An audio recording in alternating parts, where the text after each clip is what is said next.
finally getting her turn with the Tuneup Treatment much as the other two MedaTuber girls before her have. It is IDL03 Cheerful Bunny, REGRADED, with a kit of Hypercrept, Charge Drain, Overcharge, Biped Legs, and the leg ability of Mirage, which grants the Conceal effect to self when charging Metaforce. Now, as the third MedaTuber girl announced on the official channel, Cheerful Bunny is just a little bit late to the game when it comes to what she can bring, but that certainly doesn't stop her from bringing her A-game and raining absolute punishment, especially on anyone that likes using Metaforce as a punish or as a strategy. Hypercrept on her head is a support-based skill that will grant 2 random buffs to herself and all allies once it's activated. Those buffs can be anything from fight boost to guard boost to mobile boost to radar sight and so on and so forth. And because they are 2 random buffs, this also can be very easily stackable for even more bonuses. Charge Drain on the right arm is a conventional skill with an added bonus to it that upon attacking the target will steal a small amount of Metaforce from their charge gauge. Now this can be very good for stalling Metaforce nukers as they won't have a full charge at that point, or it can be very good for not only doing that, but also filling Bun's own gauge as well, passively for even prepping her own Metaforce nuke or punish on top of that. Left arm of Overcharge and her signature skill in this case is a very unique melee skill as well with an even more dangerous damage bonus. Upon attacking a target, it will very slowly fill their Metaforce gauge over time by about 10% or so. But if it does catch a target with a full Metaforce gauge, the attack converts from a conventional blow into an AoE and it quintuples your damage. So instead of dealing a say 1000 or 1200 damage on your basic blow, you'll be dealing 5 times that, and the damage will be spread across all active parts on the enemy. That means anyone that's using full charge or even auto charge if they decide to play it safe is certainly not safe from this very dangerous bunny idol type. Biped Legs also means that she will have relatively good coverage on all terrains, and the leg ability of Mirage is unique, but from a utility perspective is actually very nice to have. As Conceal, as a reminder, buffs her own evade by a certain amount and makes her immune to pierce and AoE damage for 1 skill. This means it can make her progressively harder to attack or even damage because she's controlling the damage she takes to specific parts. Now, when it comes to her Tuneup Treatment, she doesn't really bring a whole lot new to the table, but she makes what she already has even better in many cases. Her head has access to plus 50 to heat, plus 50 to cool, and the Hypercrept bonus grants an additional 10% to any stat granted on top of the 50 that it's already giving. So that alone already makes it a very solid bonus to go after and shoot for as the big go-to, as those stat bonuses definitely are something you want to pay attention to and maintain, especially given that as of the 3.2 patch, they now offer 50% bonuses instead of 30%. The right arm of Charge Drain has access to plus 200 to armor, plus 50 to heat, and plus 50 to cool. Now, for her bonuses on this one, it was honestly kind of tricky to find a top 2 that you'd really want to shoot for.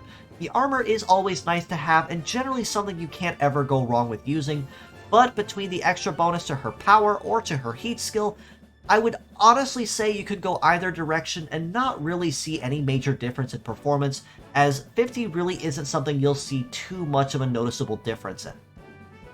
Her left arm, on the other hand, has access to plus 200 to armor, plus 100 to power, and plus 50 to cool. Now, in comparison to Charge Drain, which has some relatively nominal stat bonuses as well, Overcharge is one that you definitely want to capitalize on base power on, which is one reason why that extra 100 power, while may not seem like much, will most certainly add up once those bonuses go into effect, especially if the full Metaforce condition can be met. The extra 200 to armor is also very good to note as well, as this will make her progressively harder to kill and just a little bit tankier overall, which will honestly go to her advantage. Her legs have access to plus 50 to evade, plus 50 to mobility. Mirage gets an additional 5 extra uses, and of course terrain gets S rank on Prairie. Now, of course, we've seen bonuses to leg abilities in the past. Extra percentage, extra conditions, easier conditions, and so on. But we have never once seen something that grants additional activation bonuses on top of it. So this is something that can be put to very, very good use in Cheerful Bunny's advantage. Now, if you were to pair her off with someone that offers first aid or all repair or even rebirth if she ends up going down, Mirage with the conceal ability means she will be very, very pesky on the field the longer she's allowed to live, especially since she can control her damage to specific parts, tanking it. Normally, I also tend to go after the mobility bonus as the big go-to, but in many cases, plus 50 to mobility, while somewhat noticeable, actually isn't the best bonus you can offer her in this case. Rather, instead, highlighting and spearheading off the Mirage bonus that she can get, I would recommend putting the remaining points into Evade, primarily for the reminder that not only does Evade negate Pierce or AoE damage, but it also boosts her Evade by a certain amount as long as the effect remains active. So the higher the base Evade is, the higher of a bonus she gets once the Conceal skill is activated. The S rank on Prairie Terrain is nice to have, but that extra 10% honestly really won't amount to too much compared to the already A rank and 10% across the board she's getting already as a biped leg. So personally, the Mirage bonus and the Evade bonus are going to be the two really big ones you want to shoot for with that.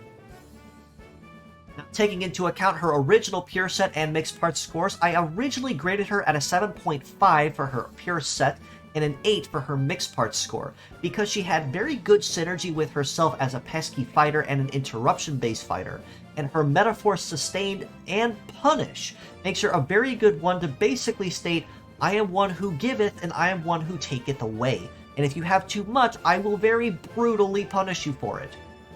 Taking all this into effect with her new pure set and mixed parts scores, I very easily have to bump her up to an 8 out of 10 for her pure set and a 9 out of 10 for her mixed parts, given that even though the bonuses by themselves may not amount to much, it's the conditional bonuses that they compound on that make them all the worthwhile. The Hypercrept granting you a 60% bonus instead of 50 is most certainly going to be noticeable. The extra 5 uses of Mirage on her leg ability and the boost to her evade, or even the extra power or armor you can grant to her arms, makes her a very well-rounded and very synergetic kind of model you can use by herself or as mixed parts across any female team that needs to punish anyone that abuses Metaforce spam or Metaforce charging.